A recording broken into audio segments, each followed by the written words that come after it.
Vous écoutez La Nuit Américaine.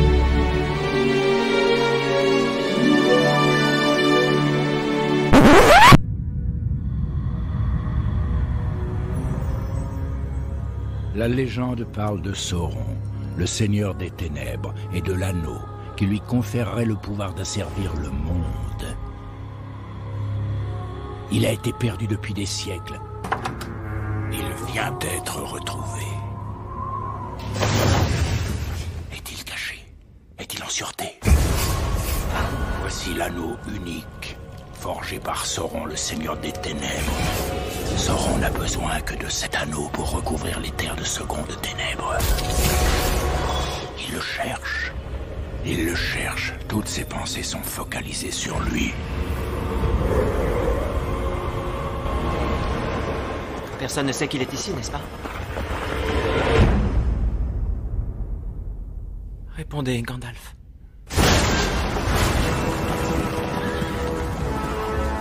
Donnez au Gondor l'arme de notre ennemi et laissez-nous l'utiliser contre lui. On ne peut le contrôler. Aucun d'entre nous ne le peut. L'anneau doit être détruit. L'anneau a été forgé dans les flammes de la montagne du destin. Il n'y a que là qu'il puisse être détruit.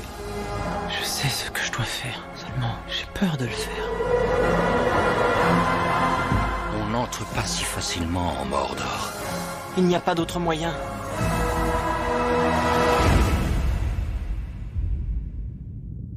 Là en bas, il y a quelque chose. Mon précieux.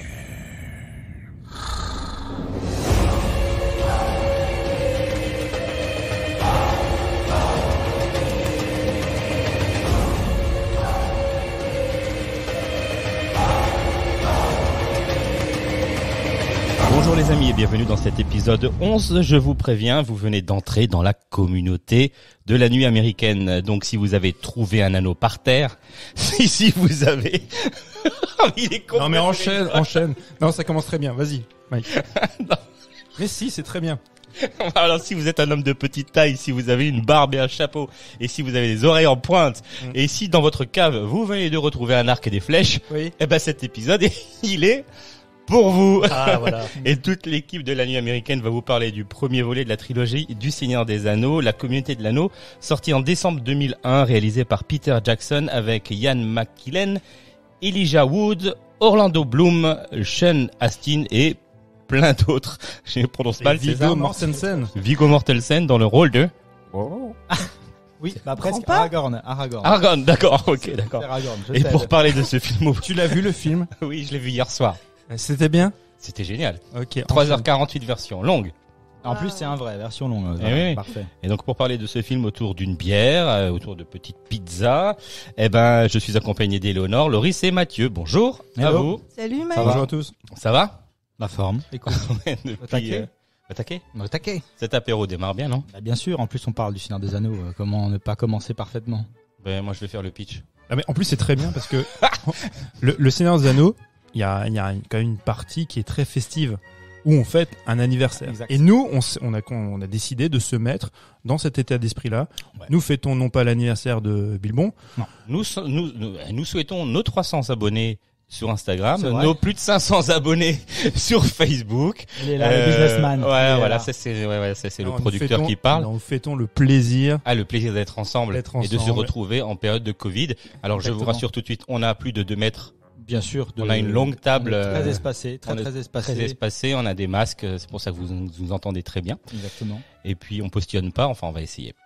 Alors je fais le pitch. Bah déjà, on peut commencer avec la question. Ah oui, la question. La Parce question. qu'on- On est quand même sérieux, on s'est quand même dit, oui. on va rester dans la règle de l'émission. Ouais. Et du coup, Mathieu a mis ça très bien en forme. Pour Jackson, comme pour Tolkien, la figure héroïque est-elle consubstantielle de l'espoir? Parce que, et ça j'ai trouvé que c'était très bien, parce que effectivement l'espoir c'est un thème récurrent du film, mais aussi de la trilogie, parce que bon, c'est quand même difficile. On va parler de la communauté de l'anneau, mais c'est quand même difficile d'en parler sans marcher un petit peu sur les deux autres films, voilà, qui sont sortis, parce qu'il faut savoir qu'ils ont été tournés en même temps. ou du moins à la suite, quoi. Ça, c'est exceptionnel. Ouais. Le tournage s'est fait effectivement sur 15 mois où ils ont tourné les 3 épisodes en même temps. Ouais, exactement. Il faut un peu prendre juste ça rien qu'en considération, se dire que actuellement, quand tu fais un film à gros budget, où tu prends, donc il y a déjà un temps de préparation et la réalisation de un film, c'est déjà extrêmement compliqué. Mais là, avec les décors, les effets de l'époque, tourner ça en continu sur 15 mois, c'est exceptionnel. C'est hallucinant. Mais avant de parler de ça, on va juste peut-être remettre un petit peu en contexte le film, la genèse du film. En fait, parce que c'est surtout un livre à la base écrit par Tolkien, qu'il a écrit à la fin des années 30. Alors au niveau de la chronologie, je sais qu'il a sorti Bilbo le Hobbit avant, qui est un livre pour enfants. Ouais, en 37, ouais. En 37. Et du coup, c'est son attaché de presse ou je sais plus qui à l'époque qui lui a dit, mais en fait, puisque Bilbo a quand même eu beaucoup de succès entre guillemets. Il lui a dit les gens réclament plus d'histoires de Hobbit. Ils ont aimé l'histoire de Bilbo, ils veulent en savoir plus sur le peuple, etc. Et lui il dit mais moi les Hobbits j'ai juste écrit ça comme ça, c'est pas moi j'ai écrit Bilbo, mais en fait ça fait déjà 20 ans que j'écris le Silmarillion. Et en fait le Silmarillion c'est un agrégat d'histoires qui raconte la Terre du Milieu. C'est le pays, le monde dans lequel vit. C'est ce qu'on peut appeler une cosmogonie. C'est exactement ça. Créer un univers total. Exactement. Et il l'écrit depuis 20 ans déjà. Du coup, si vous voulez, son univers, lui, il est là, il est présent. Et il se dit, je vais juste écrire une histoire qui prend, qui fait un petit focus sur un moment très précis, un lieu très précis, donc de mon univers que j'ai créé. Et je vais développer cette histoire que je vais appeler Le Seigneur des Anneaux. Et voilà. Et c'est comme ça qu'il l'a écrit. C'est vrai que Le Seigneur des Anneaux, lui, quand il sort entre 54 et 55, c'est ça, Léonore, je crois, à peu près en cette période-là. Alors que Silmarillion, il sera édité bien plus tard, en 77, grâce à son fils Christopher, qui va remettre tout ça en forme. Bah oui, parce que lui, il a écrit ça seul dans son coin et il voulait absolument pas, je pense, que ça sorte un jour ou l'autre. C'était son hobby, il voulait faire ça comme ça. Son Hobbit. Je voulais pas la faire, putain, c'est nul. Alors que le Hobbit, c'est vraiment un bouquin pour les enfants. C'était pour son fils, à la base. Ouais, voilà. Ça. Et par contre, quand tu vois le Seigneur des Anneaux, ça ne rentre pas dans les canons littéraires de l'époque. C'est-à-dire que la fantaisie à l'époque, ça n'existe pas. C'est vrai. Alors évidemment, il est inspiré par quoi? Par les poèmes de Beowulf, donc qui ont été écrits entre le 7e et le 10e siècle, et les légendes arthuriennes, même si lui a eu tendance un petit peu à s'en écarter en disant non, c'est pas véritablement mon influence, mais il est évident que si. Mais ça, effectivement, il n'y a pas pour les éditeurs de l'époque ne savaient pas comment le vendre. C'est un grand tremplin de la fantaisie, Seigneur des Anneaux. C'est lui qui l'a mis à l'ère moderne entre guillemets ou au goût du jour. Et c'est déjà vieux. Et vous imaginez en 50 parler d'orques, d'elfes. Pour nous ça nous parle parce qu'on a eu plein d'histoires entre temps. Mais c'est vrai que pour l'époque c'était quelque chose de fou. Il y a pas de Harry Potter sans le Seigneur des Anneaux. Non. Il y a plein pas de choses sans le Seigneur des Anneaux effectivement. Et Star Wars. Georges, si tu nous écoutes. D'ailleurs, George Lucas qui a activement aidé Peter Jackson à réaliser Seigneur des Anneaux, puisque sa branche ILM, il a un petit peu aussi. Ils sont venus faire un stage. Ouais, exactement. Il est allé au ranch. Stage de 3e. On en reparlera. Il a fait un stage de 3e. Tu sais comment faire un effet spécial, toi? Non. Alors vas-y. Assis-toi, note. Presque ça. Mais en gros, on en reparlera. Mais oui, c'est en gros, il est allé voir George Lucas qui lui parlait des systèmes de prévisualisation. Parce qu'avant, vous faites des dessins pour imaginer vos scènes. Sauf que George Lucas, il lui a dit, moi, pour l'attaque des clones, j'ai fait complètement différent. J'ai utilisé toute mon armada technologique pour préconstruire des plans en 3D, etc. Et pour éviter de faire le storyboard. Surtout pour avoir une grande flexibilité. Voilà, éviter de perdre du temps sur des planches dessinées. Il y avait beaucoup de storyboard quand même. Oui, bien sûr. Non, mais c'est pour aller essayer d'en faire le moins possible, quoi. Exactement. C'est surtout pour avoir plus de flexibilité. Parce que quand tu crées quelque chose comme ça en 3D et à l'ordinateur, tu peux modeler s'il y a quelque chose qui te convient pas au dernier moment, etc. Tu peux finaliser jusqu'au bout, en fait, comme tu veux. Voilà. D'accord. Juste pour revenir, sur Tolkien, donc il crée ce qu'on disait une cosmogonie, où donc il y a un univers total. Il invente des langues. Donc parce qu'à la base, donc le Tolkien, elfique, c'est ça? En l'occurrence le elfique, qui est plus une langue en fait, ce qu'on dirait euphonique, tu vois, qui est un peu qui est chantant, tu vois, alors que les autres, par exemple pour les orques, c'est plus une langue primitive. Lui-même est un linguiste et un philologue. En fait, la philologie, je sais ce que c'est, donc c'est l'étude des langues à travers les textes. Il a étudié ça, il a aussi enseigné beaucoup de langues. C'est un expert, déjà de base, quoi. Voilà, c'est ça. Donc cet univers-là qu'il a créé, les langues qu'il a créées, participent à cet univers-là et qui se décline et qui s'étudie encore maintenant. C'est pour ça que c'est complètement hallucinant en fait, parce qu'à travers son œuvre, il arrive à continuellement raconter des choses qu'il a déjà écrites, auxquelles il a déjà pensé. Vous prenez justement Le Seigneur des Anneaux, n'importe quel lieu évoqué dans les films, dans le livre, n'importe quel personnage a un héritage, a une famille dont il peut raconter l'histoire. Les lieux sont tous cohérents parce qu'ils racontent des batailles anciennes que lui a forcément pensé, mais qui sont pas du tout, qui sont juste à peine évoquées dans les films. Mais en fait, c'est juste que ça rend le tout cohérent, puisqu'il peut tout expliquer. Il y a le souci même du détail, par exemple, avec une lune, dans les bouquins, dans l'œuvre littéraire, quand il y a un quart de lune qui apparaît, il faut qu'il soit sûr que 500 pages plus tard, dans l'évolution des personnages, on soit à un autre quart de lune. Exact. Tout est calculé. Tout est réfléchi. Ouais. On peut pas le prendre sur de l'incohérence, en gros, dans ce qu'il raconte. Et après, je sais pas si vous voulez déjà un peu parler de Tolkien. Pourquoi est-ce qu'il a écrit le bouquin ? Je sais qu'il y a beaucoup d'influences, notamment de la guerre, etc. Mais oui, il y a une résonance par rapport à ce qu'il a vécu, le réalisme de la guerre, de la bataille de la Somme, tranchées. Voilà, de l'horreur qu'il a vécu dans les tranchées. Ça, tu le sens, ouais. Il y était pendant 6 mois.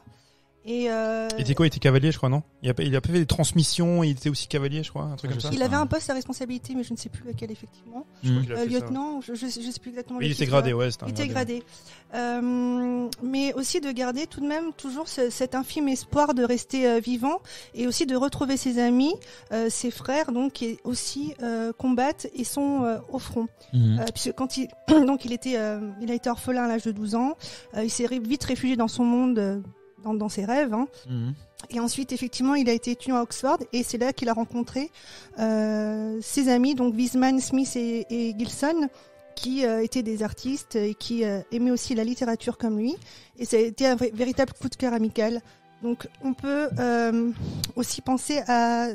Tout ceci explique aussi la notion de fraternité et de communauté qu'il a voulu mettre en valeur dans son œuvre. Ouais, on le sent bien, c'est présent forcément. Après, il y a aussi un héritage qui est... par sa confession catholique. Donc sa maman était catholique, lui aussi, même si des fois il s'en est un petit peu, enfin, c'est pas qu'il a refusé, tu vois, cette analogie-là, mais elle est quand même très prégnante. Tu vois, comme les vertus théologales qu'on y retrouve, comme l'espoir, tu vois, c'est ça, la foi, tu vois, l'espérance, tout ça, c'est ancré aussi dans cet univers et c'est partagé avec les personnages des Hobbits, comme on disait tout à l'heure, tu vois, l'espoir dans la question même, que l'espoir en fait les transcende. Le personnage du Hobbit, le Hobbit en lui-même, ontologiquement, n'est pas très courageux. Non. La seule manière pour lui, tu vois, de se surpasser, c'est la finalité, l'espoir qu'il y aura. C'est ça. On lui donne une mission. Après le parcours, quoi. C'est ça. On lui donne une mission et c'est son espoir, son espérance, tu vois, qui va et la fidélité aussi. La loyauté qu'il peut avoir. Comme disait Léonore, il y a ce côté très fraternel. Ça s'appelle pas une communauté de l'anneau pour rien. Après, les Hobbits sont aussi présentés comme un peuple très en retrait, qui vivent que dans le confort, qui veulent surtout pas se mêler des affaires des autres, etc. Ce qui les rend aussi un peu, transparents et très susceptibles de ne pas vouloir toujours faire les choses incroyables. C'est pour ça qu'on lui confie l'anneau, en fait, parce qu'on sait que lui est incorruptible, entre guillemets. Frodon, il sort déjà un petit peu du lot. Parce que Bilbo a déjà à l'époque. Déjà Bilbo, mais quand tu vois dans Frodon dans la communauté de l'anneau, donc quand il y a cette scène d'exposition où tu montres les personnages des Hobbits, donc ils sont ancrés, c'est dans le terroir, on va dire ça comme ça, dans leur tradition. C'est ça, dans une vie un peu paysanne. Et lui, la première fois qu'il est montré, c'est un lettré. Il est tout seul, mis à part, tu vois, dans un pré. Il insulte les autres familles de Hobbits. Dans un arbre, Et ça fait partie des ingrédients aussi de la fantasy de montrer des personnages un peu naïfs comme ça, enfin qui deviennent des héros. Là, en l'occurrence, le Hobbit, c'est toujours plein de bons sentiments et finalement, il arrive à faire de grandes choses. Qui se sacrifie aussi. Et très facilement, on peut s'y retrouver dans le Hobbit. On est tous un peu comme ça.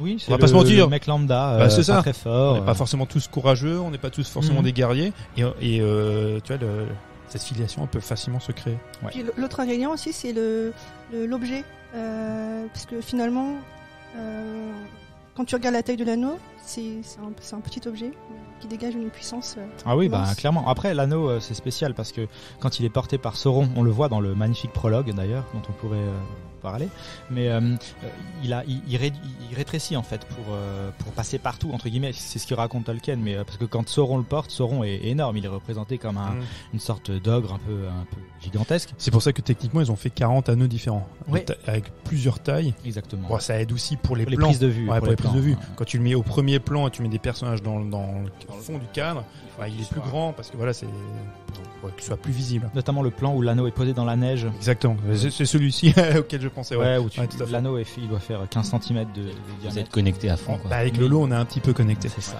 C'est... Ouais, moi, je vais me connecter à Eleonore parce qu'on va parler du prologue. Ouais. Ah, alors, bon, le prologue. Ouais, c'est... Moi, je vous propose d'écouter un petit peu. Ah bah vas-y, si tu Allez. l'as, balance le son.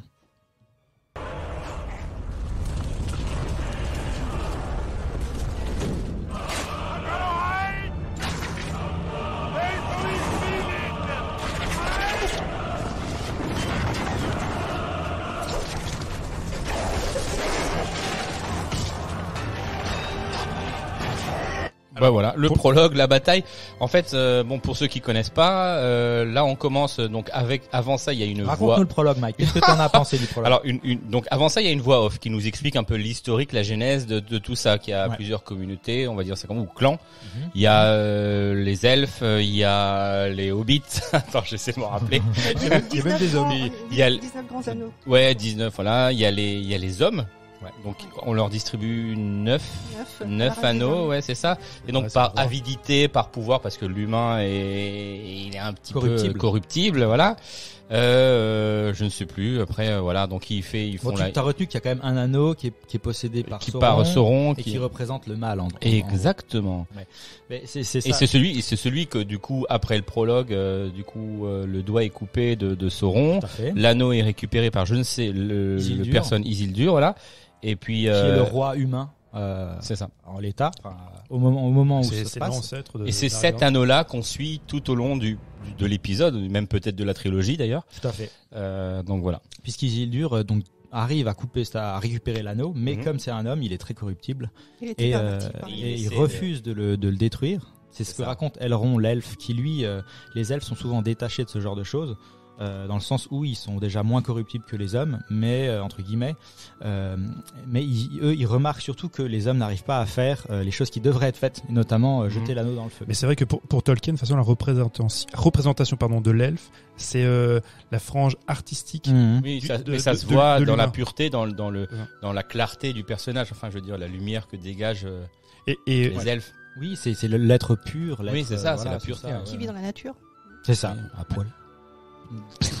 Alors ça c'est un désir éventuellement de ta part, je ne sais pas. On n'a pas vu le même film. Non. Tu l'as vu sur quelle chaîne? Ça fait partie aussi des ingrédients de la fantaisie. Il y a des feuilles peut-être, mais après ce qui est intéressant avec ce prologue, c'est rien qu'au niveau de la mise en scène.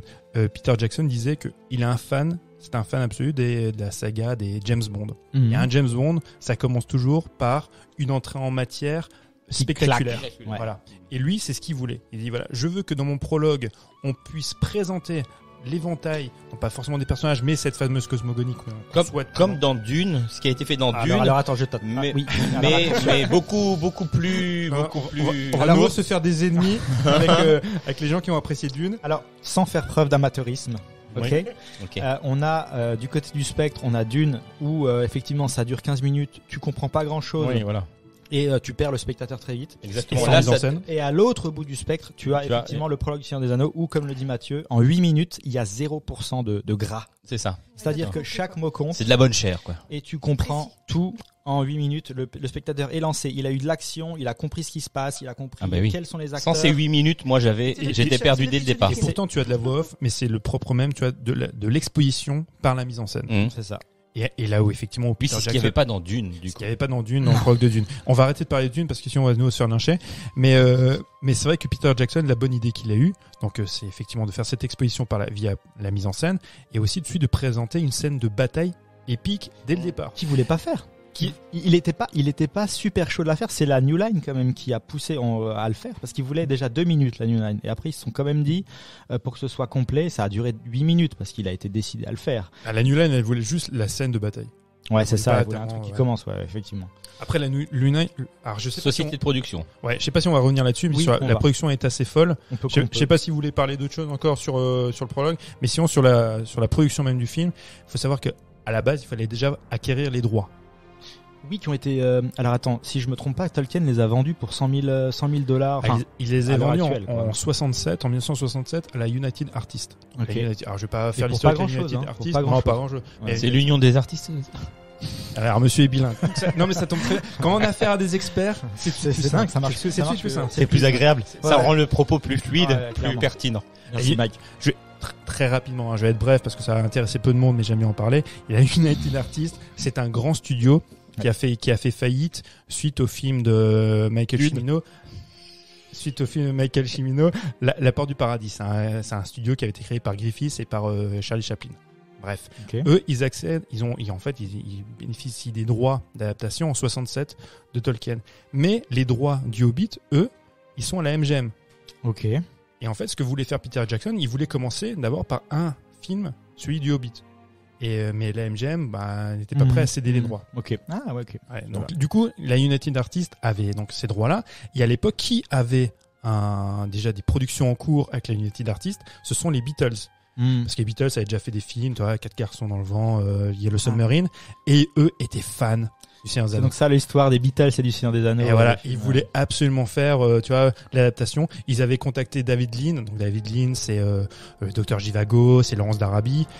Et ils avaient aussi contacté Stanley Kubrick, qui ont tous lu le bouquin et puis lu la première mouture de scénario. Mais personne ne l'a fait. Il faut quand même imaginer, ça aurait été quand même assez cool de voir John Lennon en Hobbit. Il devait faire Gollum. Il voulait faire Gollum. Et Paul McCartney aurait fait Frodon. Oh merde. Non, mais c'est génial. Oh, ils avaient le profil, hein. Ils avaient le physique en tout Ouais. cas. Et en plus, ça en revient aussi au fait que Peter Jackson est un fan des Beatles. Ouais. Bon. Actuellement, il y a un doc que Peter Jackson est en train de préparer sur les Beatles. Ah ouais. C'était C'est vrai. Ouais. Ma petite parenthèse Beatles. D'accord. D'ailleurs, il y a même une photo de production qui a été faite avec les 4 Hobbits qui reprennent, tu Ah vois, oui, les là, instruments des Hobbits où tu les vois Ouais. tous les 4 ans. Parce que c'est vrai que Peter Jackson, en choisissant les Hobbits, il voulait des Anglais, petits, chevelus. Du coup, les Beatles. Bouclé. Ouais, les Beatles rentraient pas mal dans le cas. Bon, il a quand même choisi deux Américains au final sur 4, mais voilà. Mais Et suite à ça, donc quand il y a une négociation pour obtenir les droits, il y a la Miramax qui rentre en jeu. voilà, c'est là qu'on peut être. Et la Miramax, c'est qui? Ils sont maintenant sinistrement connus, surtout un, c'est Harvey Weinstein. Harvey Weinstein, ouais. Harvey Weinstein. Bouh. On n'aime pas, méchant Bon, avec les après, femmes. Peter Jackson, on peut pas lui en vouloir. Il va chez le mec le plus hype entre guillemets de la production à C'est l'époque. ça. Il faut se dire qu'à l'époque, quand ils vont voir la Miramax, en 93, Miramax vend en fait sa société à Disney. Oui, donc tout à fait. Il y a du pognon qui rentre. Ils ont eu des succès. Il y a eu Pulp Fiction. Il y aura pas la suite le patient anglais où il y aura des Oscars qui vont tomber. Donc les gars sont un petit peu installés. Ce sont vraiment des amateurs de cinéma. Au Weinstein, on peut leur reprocher ce qu'on veut, mais Ils ont le flair. Bah oui, ils ont le flair et ils aiment le ciné. Mais eux, ce qu'ils veulent, ils veulent d'abord, éventuellement, alors on va la faire courte, mais ils veulent 2 films. Oui. Ils veulent pas cette Il trilogie. pitch, en tout cas, Weinstein pitch pour 2 films. Ouais. Il y a du pognon qui va être mis, parce que la Miramax va investir 15 millions, principalement chez Veta. Tout à fait. Chez Veta Digital, et puis voilà, pour l'élaboration des effets et compagnie. Et au final, c'est la New Line qui va racheter, donc je la fais très court, qui va racheter tout ça à Miramax. En fait, ouais, si je peux juste être un tout petit poil plus long, c'est juste Weinstein qui va pitcher du coup chez Disney les deux, pour 2 films, et pour un budget projeté, c'était 180 millions. Et là, le type de chez Disney refuse en disant, mon gars, la fantasy, ça se vend pas, et livre difficilement adaptable au ciné. Et même pour Weinstein, c'était un crève-cœur d'avoir Disney, parce que, en fait, la Miramax, enfin Weinstein Company, ils ont en fait libre cours à partir du moment où ils dépassent pas les 75 millions de budget. À partir du moment où ils dépassent les 75 millions, inévitable, surtout s'ils voulaient, comme ils voulaient faire 2 films, ils sont obligés d'aller voir Disney. Bon, surtout que Jackson a dit après que Weinstein c'était quand même un type vraiment pas sympa. Il s'est dit qu'il voulait pas. C'est le moins qu'on puisse dire. Il voulait plus bosser avec lui après évidemment, mais il a dit que Weinstein a notamment essayé de chourer le projet à Jackson pour le refiler à Tarantino. Oui. Et notamment pour réussir à faire jouer Mira Sorvino et Ashley Judd qui après ont accusé Weinstein de viol, enfin de tentative de viol. Oui. Du coup c'était quand même très très malsain et il a bien fait du coup de... Bon, le truc c'est que Jackson se retrouve comme un con parce qu'il lui reste, si le projet est refusé par Disney, il lui reste 1 mois pour trouver quelqu'un pour le financer. Et c'est là qu'il va contacter son pote chez New Line. Après, ce qu'il y a, c'est que comme il avait un deal en fait avec les Miramax, avec Miramax parce que ils avaient produit Créature Céleste. Et en fait, ils l'avaient distribué. Créature Céleste, je ne sais pas si vous l'avez vu, c'est avec Kate Winslet. Donc c'est un de ses premiers films. Alors on va pas parler de tout Fantôme contre Fantôme, moi j'ai pas. Qui était cool, hein. Ouais. Produit par Zemeckis. Mais avant ça, il y a tous les Branded, les Bad Taste, très sanglant. Voilà. Et il fait ce film-là qui est complètement différent, qui est aussi très fantastique, Créature Céleste, donc qui est distribué par Miramax. Il a un deal avec eux, donc il est censé faire des films avec eux, donc il va voir quand même proposer le projet à Miramax. Miramax effectivement donc a injecté du pognon, mais ils peuvent pas aller au bout parce que voilà, ça coûte trop cher, patati patata. Donc ils vont, comme tu disais, il a un pote qui est exécutif chez New Line et il lui dit viens donc chez nous, tu pitches le projet à notre chef et puis voilà, de toute façon t'as pas le choix quoi. Et là donc Jackson y va, il pitch le projet et là grande surprise, le chef de New Line leur dit mais les gars en fait d'après ce que vous me racontez, c'est pas 2 films qu'il faut faire, c'est 3 films et on va vous filer 300 millions de budget pour développer tout ça. Du coup 100 millions de budget par 300 film. millions. Non mais c'est par film. Non, pour de tout. Donc t'as 100 millions par film. Ah, oui, c'est ce que je viens de dire. Excuse-moi, je t'ai pas entendu. Non.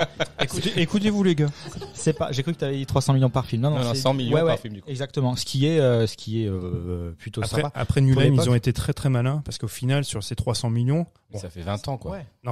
Non, mais c'est au-delà de ça, c'est que en fait, ils ont vu avec les distributeurs étrangers et autres, ont injecté pas mal de liquidités. Donc, ce qui fait que la New Line, au final, ils ont débloqué 75 millions. Ouais, mais surtout que c'était quand même, enfin moi j'étais trop petit à l'époque pour être, je sais pas si ça discutait, etc. Mais quand tu vois ce que Jackson a réalisé avant, et d'un coup tu dis le type là va réaliser les 3 Seigneurs des Anneaux pour autant de fric, c'est quand même, c'est que ça peut faire peur parce que tu te dis un mec là va réaliser de la fantasy, tu peux être dubitatif sur la qualité finale du projet en fait, et tout le monde a été surpris. Alors honnêtement, sa carte de visite effectivement c'était Créature Céleste, pour lesquelles ils ont même été nommés aux Oscars, je crois pour le scénario. C'est vraiment sa carte de visite qui fait que Miramax. Après à l'époque, Miramax ils sont dans le cinéma indépendant, ils sont pas frileux. Ouais. Il faut leur laisser, tu vois. C'est des ils découvrent des talents et ils y vont. Quand ils ont des projets qui leur tiennent à cœur, ils y vont, il y a pas de souci. Mais du coup, il sort du bureau très très content puisque là, il a un max de pognon, il peut faire 3 films, ce qui était inespéré en fait. Et c'est à mon sens la meilleure décision qui a pu être prise puisque réaliser un film par livre, c'est évidemment ce qu'il faut quand c'est le Seigneur des Anneaux. Je veux dire, on a bien vu le résultat sur le Hobbit, qui est l'effet inverse. Faire 3 films sur un livre de 150 pages, c'est une catastrophe. Un jour, on parlera peut-être du Hobbit. Moi, je veux quand même le réhabiliter. Ah ouais, non, mais le premier épisode. Non, mais je sais qu'il y a beaucoup de gens qui le détestent parce que surtout on le compare à la trilogie Seigneur des Anneaux, et c'est vrai qu'il y a plein de choses qui sont pas réussies. Je suis entièrement d'accord. Et mine de rien, des fois, il y a quand même des fulgurances dans ce film-là qui font que Peter Jackson, c'est pas Joel Clodo. Même si à l'origine, c'est Guillermo. Le retour de Joel Clodo. En sachant que c'est Guillermo del Toro qui aurait même dû réaliser, ils auraient dû faire le film en 2 films. Ils auraient dû en faire un. Même un. Non, mais vraiment un film pour enfants, tu vois, et en faire qu'un. Voilà. Et ils auraient dû en faire qu'un, et moi je vais faire un jingle Joel Clodo. Donc comme ça, chaque fois qu'il apparaîtra, il aura le droit à son jingle. Mais ça fait longtemps que je l'ai pas évoqué lui. C'est vrai. Il était passé où, dis donc? Je sais pas, il est en congé. Non, mais avec cette histoire de Covid, c'est le confinement. Le pauvre. Allez, on en reprend. Mais du coup, Bilbo à part, Peter Jackson donc sort du bureau avec la thune et il lance le projet qui est en fait gargantuesque. On l'a un peu évoqué au début. 15 mois de tournage. 15 mois de tournage, tout tourné en même temps, des fois jusqu'à 8 unités qui tournent en même temps. Ça veut dire 8 plateaux de tournage qui tournent sur des scènes en parallèle. C'est-à-dire, je sais pas si vous vous rendez compte, habituellement il y en a peut-être 2. Tu vois, sur les films traditionnels, 2 voire 3 quoi. Le premier épisode, il a été tourné où? Alors, ils ont été. Il y a Wellington, il y a les studios de Wellington, mais aussi à Matamata. C'est là où ils ont tourné Hobbitbourg, ça se trouve à Matamata. C'est Nouvelle-Zélande. Toujours, oui. C'était ma question initiale. Matamata, ouais, pas toi. À 50 km du Brico Dépôt, là, à droite. Non, pas de problème. Aucun souci là-dessus, je le trouve. Là, pas de problème. Mais c'est important de mentionner. Bon cul, ouais. Parce allez, Nouvelle-Zélande. Ils ont carrément, mais c'est vrai que la popularité de la Nouvelle-Zélande a même explosé après, grâce au film. Ah oui, le tourisme, ouais. Il y a eu un ministère du Seigneur des Anneaux. Ils ont renommé même la capitale, la Terre du Milieu, quand le film est sorti. Enfin, pendant un court moment. Après, si on veut être un peu cynique, le Seigneur des Anneaux, c'est un super clip pour l'Office du tourisme de Nouvelle-Zélande. Ouais, c'est parce que incroyable. Quand il y a ces paysages dingues. Ah oui, quand il y a ces plans tournés en hélicoptère, mais tu dis mais ça existe vraiment celui-là. Ouais, c'est magnifique. On y aller, quoi. C'est formidable. On y va. Ah bah, Allez, prenez vos Allez, prises. micro. On y va. Comment des billets d'avion? Ah bah, s'il y a aucun Faites avion ton qui test décolle. PCR 72 heures à jour, c'est bon, négatif? Tu peux Ouais. embarquer? Oui, évidemment. Oui, je peux remarquer. Ok, on embarque. Mais ça va pour tourner justement les scènes dans la comté, donc qui est le village des Hobbits. Ils ont dû en pré-production commencer 1 an avant déjà à planter la végétation pour À creuser dans le. et après elle avait posé le gazon pour que c'est le temps de pousser, pour que la végétation commence à revenir, pour avoir une sorte de côté très réaliste en fait. Naturel, Tous ouais. ces détails là. Et c'est magnifique. Je veux C'est dire, dingue, ouais. Tout est, les décors sont parfaits et ça a été aidé en fait par notamment les deux principaux dessinateurs qui sont intervenus sur le film, donc qui sont Alan Lee et John Howe. Dont on voit d'ailleurs des œuvres dans le film. Tout à fait. Parce Bien qu'à un sûr. moment donné, c'est quand ils sont Boromir et Aragorn, quand ils sont tous les deux face à face, Oui. tu vois sur les murs, tu vois des Oui, non, tableaux. ah oui, bien sûr. Et c'est eux qui l'ont. Non, mais si vous voulez, pour résumer rapidement, Alan Lee et John Howe, c'est en gros eux, tout ce que vous voyez dans le film, ce qui est visuel, donc tout, ça sort de leur esprit. C'est eux qui permettent de faire la transition entre le livre et ce que vous voyez à l'écran. L'esthétisme à l'écran. C'est-à-dire, on va les voir parce qu'en fait, eux sont des spécialistes du Seigneur des Anneaux. Depuis longtemps, c'est des dessinateurs, mais ils ont comme spécialité de faire que ça. C'est-à-dire que tu vas leur voir, tu vas les voir, tu leur dis, j'aimerais bien avoir la tour d'Orthanc, qui est la tour dans Isengard, donc de Saruman. Représentez-moi. Qu'est-ce que, à votre avis, vas-y, dessine-la moi et qu'est-ce qu'elle représente. Donc lui, par rapport à un livre et par rapport à comment eux la représentent, Ils le projettent, et c'est ce qui va apparaître dans le film. En gros, On leur laisse carte blanche là-dessus sur la créativité. On va presque dire directeur artistique, mais voilà, ils ont pas c'est pas leur Ce titre poids-là, officiel, mais ils ont ce pas poids-là, loin. mais ils ont pas le titre. Voilà. Et notamment John Howe, puisque il a fait les Beaux-Arts ici, à Strasbourg. C'est petite anecdote. Et d'ailleurs, il s'est même inspiré du château du Haut-Königsbourg pour beaucoup créer des C'est lequel des deux, tu disais? John Howe. c'est Qu'on Alan invite Lee. Qu'on invite Il parle alsacien? Pas de problème. Non, mais et du coup, on peut trouver beaucoup de livres d'eux qui maintenant ils sont super connus forcément grâce à ça. Mais c'est Jackson qui est exprès allé les voir et puis il a vraiment ciblé. Il voulait vraiment ces mecs-là parce qu'il savait qu'ils dessinaient déjà parfaitement. Ils avaient une super représentation de l'univers. Et du coup, c'est à partir de leur travail que tout a été fait. Et Jackson, en même temps, lui, il possède une boîte. Donc Mathieu en a parlé qui s'appelle Weta Workshop, qui s'occupe de faire donc de tout ce qui est alors on va dire séquences d'animation, aussi bien costumes, aussi bien tout ce qui est maquette, tout ce qui est prothèse, tout ce qui tout ce qui spéciaux, concerne quoi. le maquillage, oui, et aussi effets spéciaux, mais aussi tout le reste parce que c'est Mais énormément effets spéciaux naturels, enfin je veux Il dire faut voir, maquillage. en fait, il y a deux choses. Il y a les SFX. SFX, c'est ce qui est fait en fait en direct. En direct, que tu ouais, c'est vois. ça. Donc effectivement, comme disait Lolo, les prothèses, le maquillage, et après les FFX. VFX, pardon. Les VFX. En digital, quoi. Enfin, En je veux digital, dire, ouais. Et ça, c'est Ouais, faut faire la différence. Parce que sinon, on mélange pas les torchons et les serviettes. Non, c'est vrai. Non, mais c'est vrai, c'est très différent. Bah oui. Mais maintenant, blague à part, c'est que D'ailleurs, on a une amie qui a fait ça. On va l'inviter à un prochain podcast pour qu'elle nous explique. On aura des podcasts spéciaux métiers du cinéma. mais elle fait des SFX. Oui, c'est ça. Elle fait des SFX. Voilà. Non, mais ce qui est très intéressant dans ce film, c'est que, à la différence par exemple du Hobbit, donc la trilogie suivante, c'est qu'ils ont réussi à tout mêler. Tu vois. Tout à et fait. tu peux très bien avoir sur un plan des effets visuels, donc digital, mais aussi des effets qui sont plus organiques et qui sont plus Exactement, réels. oui. C'est pour ça que ça, C'est comme un bon orgasme. Ben, T'as la pénétration et t'as la stimulation clitoridienne. Mathieu, Donc, je rappelle à tous On l'a les perdu. auditeurs qu'effectivement nous faisons un apéro. Et Mike a un petit peu d'avance sur nous. Voilà. Non, mais c'est vrai, c'est un bon mélange des deux. Enfin, c'est voilà, ce qui c'était permet- imagé. Enfin, c'est ce qui est accrocheur parce c'est que ce qui est justement accrocheur. moi je suis sensible à ça, le fait que les images de synthèse je les trouve froides en fait ces images là, et le fait d'avoir réussi à coller une réalité avec ces maquillages des orques par exemple ou des Uruguay, c'est vrai que non, mais c'est exceptionnel. ça te donne C'est vraiment véritablement organique. Quand tu vois, Exactement. quand tu fais le parallèle avec effectivement avec accrocheur. la comparaison avec le Hobbit, pour le Hobbit, le Hobbit a déjà vieilli. il a très mal vieilli parce qu'effectivement il est fait de manière digitale et ça vieillit très mal. J'ai re-regardé Le Seigneur des Anneaux, la communauté des Anneaux hier. Pour moi, le film est sorti là. Oui, c'est ça. Il y a quelques plans où tu vois qu'il y a quand même un Alors oui, décalage. forcément, Non, mais quelques il- plans. il- Mais de- globalement, d'il y a 20 ans, il y a un décalage Oui, sur mais quelques tu- plans, mais t'es c'est un vrai puriste, que c'est pour ça. les effets spéciaux organiques, c'est ça. Tu les vois, enfin, je veux dire, là, Non, mais- le maquillage des orques. Ah ouais, c'est impeccable. Les gobelins dans les mines de la c'est Moria, génial. Non, mais c'est quand génial. ils se battent et qu'ils se font encercler, tu Mm. vois, t'as des gros plans sur les Ah ouais, visages c'est des incroyable. gobelins. Mhm. C'est impeccable. Tu peux pas dire que ça a vieilli. Non, rien, oui. rien que la création des miniatures ou des maxitures.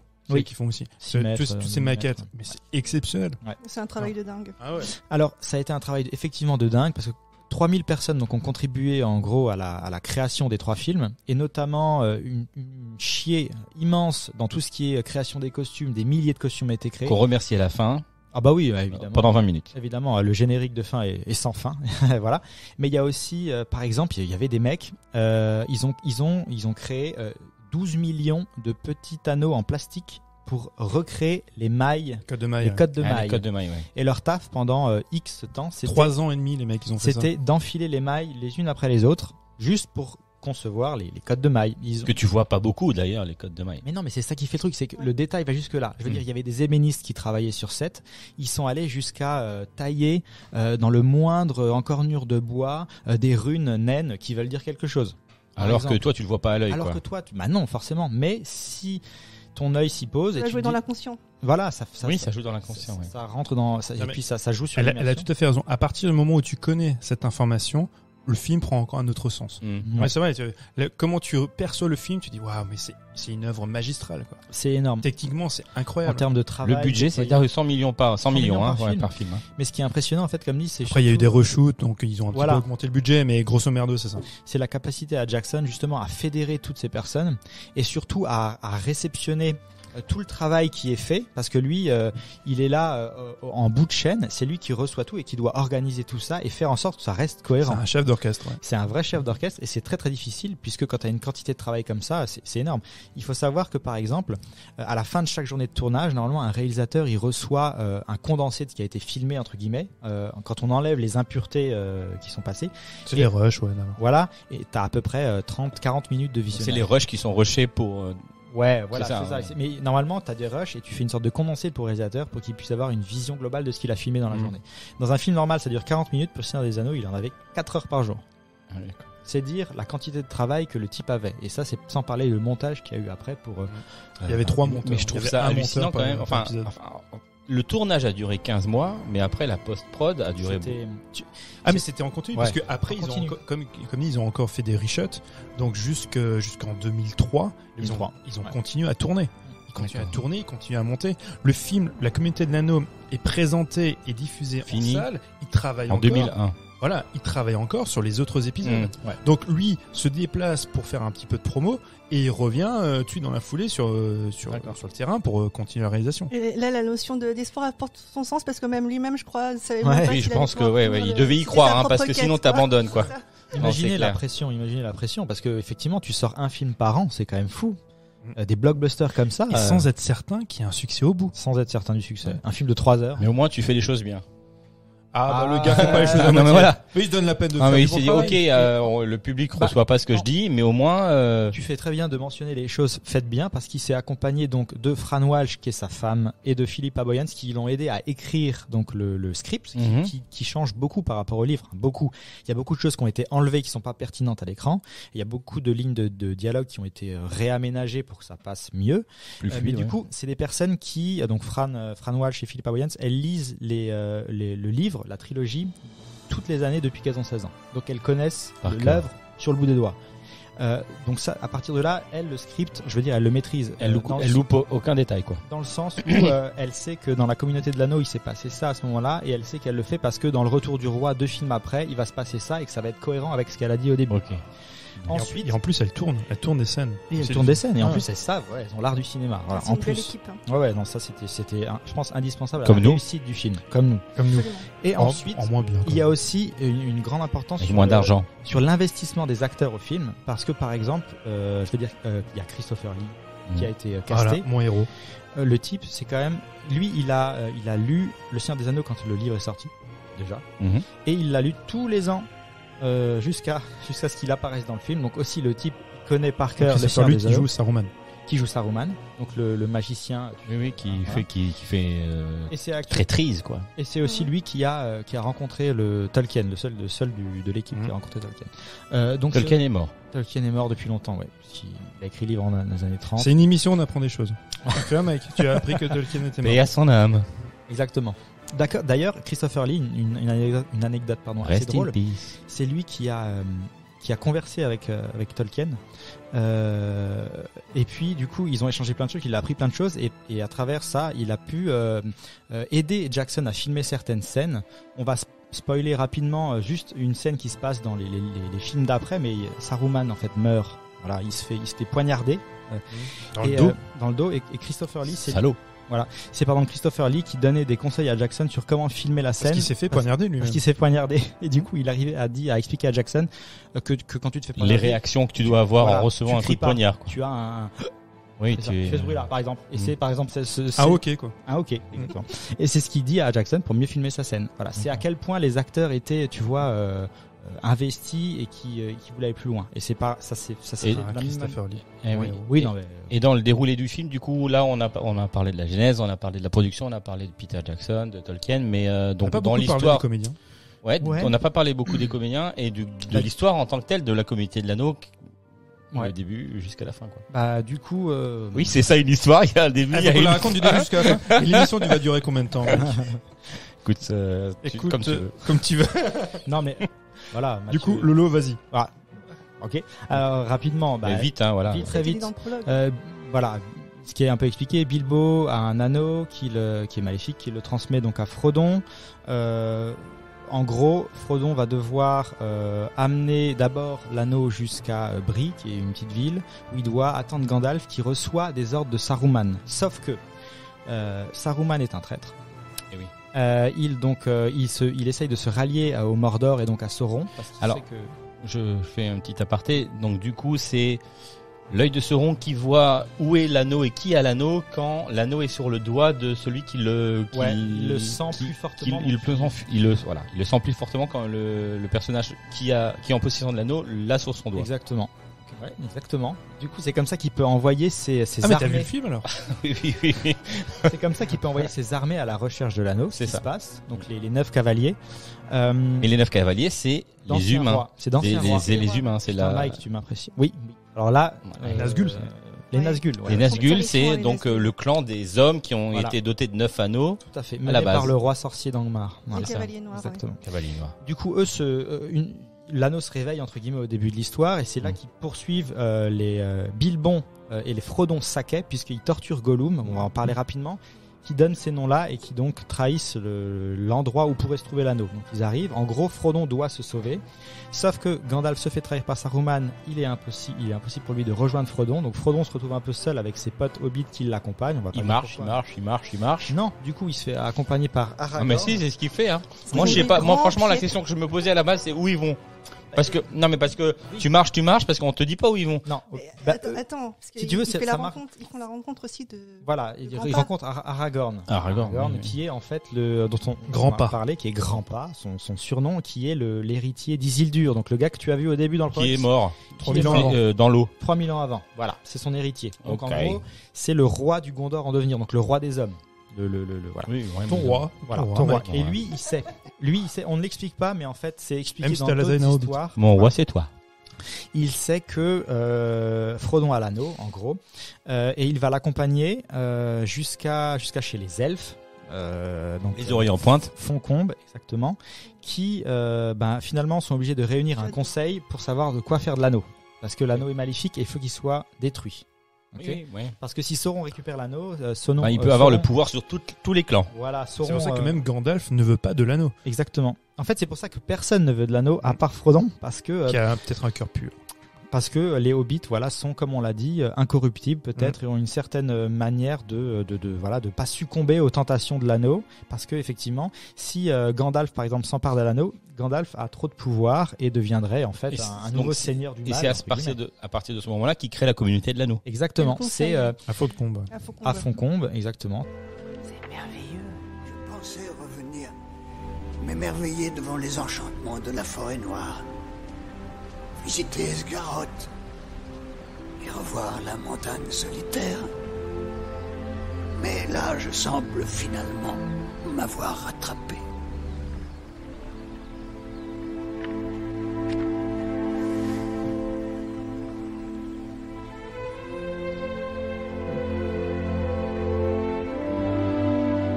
La comté me manque.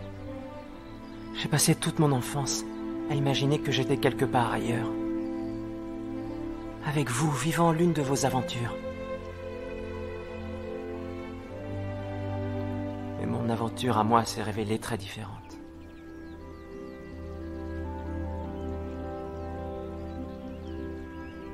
Je ne suis pas comme vous, Bilbon. Mon cher petit,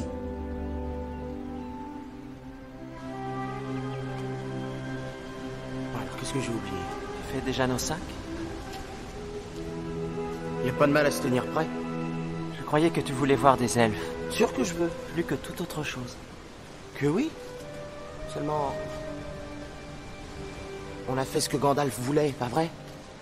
On a apporté l'anneau jusqu'à Foncombe, alors... J'ai cru, comme vous alliez mieux, qu'on partirait vite. Chez nous.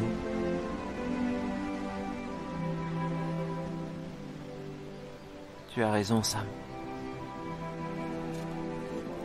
Nous avons fait ce qu'on attendait de nous. L'anneau sera en sûreté à Foncombe.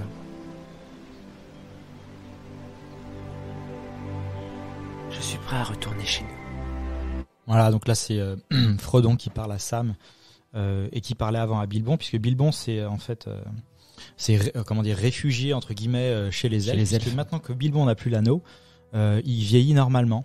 Parce que il y a une scène je pense, qui a terrifié tout le monde. Ah oui, la fameuse scène où il veut reprendre possession de l'anneau, où il est métamorphosé physiquement. Ouais. Elle est incroyable parce qu'on s'y attend pas. Parce que quand on voit, c'est un jumpscare. Ah voilà, quand on voit Bilbon, on voit juste un petit monsieur très sympathique qui vieillit, et tout d'un coup, donc c'est Ian Holm qui fait cette fameuse grimace. Par-dessus, ils ont aussi rajouté, tu vois, des éléments un petit peu numériques, mais elle est terrifiante. Elle est pas très longue. Il y a beaucoup qui s'en sont plaints. Des fans, tu vois, oui, qui disaient que ça avait pas lieu d'être et qu'effectivement c'était un jumpscare facile. Peter Jackson et Fran Welch s'en sont expliqués en disant que non, dans le bouquin, ça apparaît aussi. On voit dans le bouquin que il y a une espèce de voile noire qui lui apparaît et qui du coup ça justifie en fait cette transformation. Oui, parce que c'est là que tu vois que l'anneau a pris possession de Bilbon et qui a commencé à le corrompre, a commencé à pourrir un peu son esprit, et c'est pour ça qu'il vieillissait pas, parce que c'est ça ce que l'anneau fait, c'est qu'il permet de tu vieillis, enfin tu restes jeune un peu plus longtemps, et c'est pour ça que là Bilbon donc s'est réfugié chez les elfes pour terminer sa vie tranquillement et finalement vieillir d'une vraie vieillesse. Mais c'est là qu'il revoit Frodon, parce que Frodon donc fait une halte à Foncombe chez les elfes, et c'est là donc que se passe le conseil où on va décider, bon les gars, on a l'anneau, qu'est-ce qu'on en fait? Il faut absolument le détruire, on peut pas le casser, on peut rien en faire. Il faut l'emmener dans le Mordor, le jeter dans le mont du destin. Le mont du destin, merci, et puis le détruire. Et du coup là, il faut